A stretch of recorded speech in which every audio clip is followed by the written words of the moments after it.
Hello bachcho, let's see this question. And here this question say, by the last quarter of 19th century, nationalism no longer retained its idealistic liberal democratic sentiment of the first half of the 19th century but become a narrow creed with the limited and explain.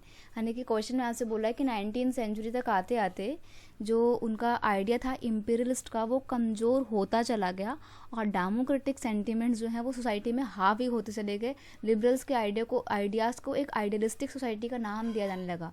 तो क्यों, ये आपको explain करना है और ये भी बताना है कि कैसे ये आगे जाकर एक कॉन्फ्लिक्ट के तौर पे या इसका एक बड़ा ही घातक परिणाम निकल के आता है. नेक्स्ट है justify the statement with suitable example that nationalism align with imperialism.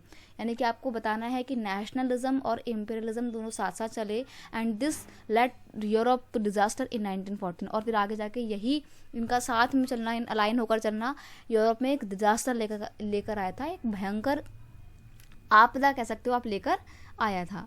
या फिर इस क्वेश्चन को ऐसे भी पूछा जा सकता है, nationalism align with imperialism led Europe to disaster in 1914, explain this statement with suitable argument. बात वही है, सेम स्टेटमेंट यहाँ पर भी दे दी है.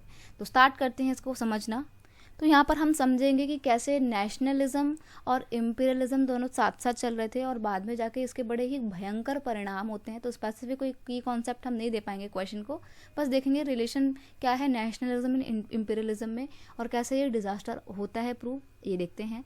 It is true to say that nationalism align with imperialism and this led Europe to disaster in 1914. ये कहना बिल्कुल सही है कि नेशनलिज्म एंड इम्पीरियलिज्म अलाइन थे और आगे जाकर यही अलाइनमेंट इनका डिजास्टर बन जाता है 1914 में, because by the last quarter of the 19th century nationalist group become increasingly intolerant of each other and ever ready to go for a war. यानी कि 19th सेंचुरी के एंड तक आते आते, लास्ट क्वार्टर तक आते आते यूरोप के अंदर जितने भी नेशनलिस्ट ग्रुप थे जैसे कि France, Britain, Germany, Austria, Italy, ये सब लोग इतने ज़्यादा इनटॉलरेंट हो गए थे अपनी चीज़ों को लेकर और अपने नेशनलिज्म की फीलिंग को लेकर. इनके अंदर कुछ ज़्यादा देशभक्ति की भावना आ गई थी, तो ये कभी भी वॉर के लिए तैयार हो जाते थे, अपने देश के लिए मर मिटने को हमेशा तैयार रहते थे. Major European power aims to increase their imperialist aim. अब देखिए जितनी भी ये यूरोपियन कंट्रीज थी, जो बड़ी बड़ी इंपॉर्टेंट कंट्रीज थी, इनका मुख्य उद्देश्य क्या था कि ज़्यादा से ज़्यादा देशों को क्या करना है, अपना इम्पीरियलिस्ट बनाना है, यानी कि अपना उपनिवेशवाद बनाना है, अपना गुलाम बनाना है. जैसे कि ब्रिटेन ने बना रखा था इंडिया को, श्रीलंका को, मालदीव्स को, और सिमिलरली ब्रिटेन ने ही चाइना को भी अपने कंट्रोल में ले रखा था. लेकिन चाइना के साथ क्या था ना कि चाइना पे अकेले ब्रिटेन वालों ने कंट्रोल नहीं किया था, बल्कि वहाँ पर तो बहुत सारी यूरोपियन पावर आ गई थी. ब्रिटेन वाले भी आ गए थे, फ्रेंच भी आए थे, रशिया के भी आ गए थे, जापानीज़ भी आ गए थे. तो वहाँ पर चाइना में तो और भी बुरा हालत हुआ था. चाइना के बारे में तो एक कहावत भी बहुत ज़्यादा फेमस है कि इम्पीरियलिज्म के रिगार्डिंग कि चाइनीज़ खरबूजे का बांटा जाना. इट्स मीन सारी की सारी यूरोपियन कंट्रीज जो है वो चाइना में ऐसे चिपक गई थी कि लड़ रहे थे कि ये हमारा गुलाम बनेगा या ये हमारी इम्पीरियलिस्ट कॉलोनी बनेगी, इस तरीके से.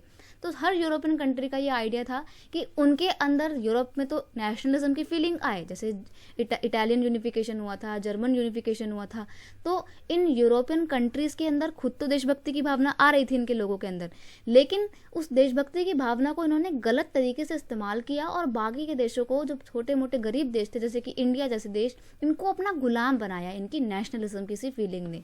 Many great powers were involve into the Balkan. और इन्हीं यूरोपियन पावर्स में से कुछ जो बड़ी पावरफुल थी वो बाल्कन के स्टेट में जाकर ठहर गई. The region become an area of intense conflict. और यहाँ पे बाल्कन में भी बहुत लड़ाई झगड़े हो रहे थे, सब कह रहे थे कि हम कंट्रोल करेंगे, हम कंट्रोल करेंगे. तो यूरोपियन कंट्रीज आपस में भिड़ गई थी और आगे जाके इस कॉन्फ्लिक्ट का, बाल्कन कॉन्फ्लिक्ट का एक बहुत ही ज़्यादा भयंकर परिणाम होता है first World war. There were series of war among big countries like Russia, Germany, England, France etcetera. वही बाल्कन स्टेट में तो फिर हम सब लोग अपना कंट्रोल इस्टेब्लिश करने के पर्पज से यूरोपियन कंट्रीज आपस में लड़ रहे थे and which finally led to the First World War.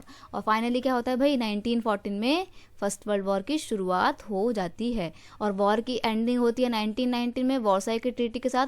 और सारी की सारी जो वॉर हुई थी इसका जिम्मेदार ठहराया जाता है जर्मनी को.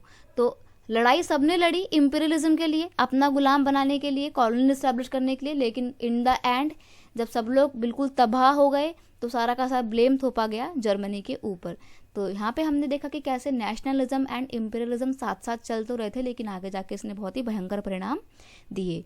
I hope you understand it well. Best of luck.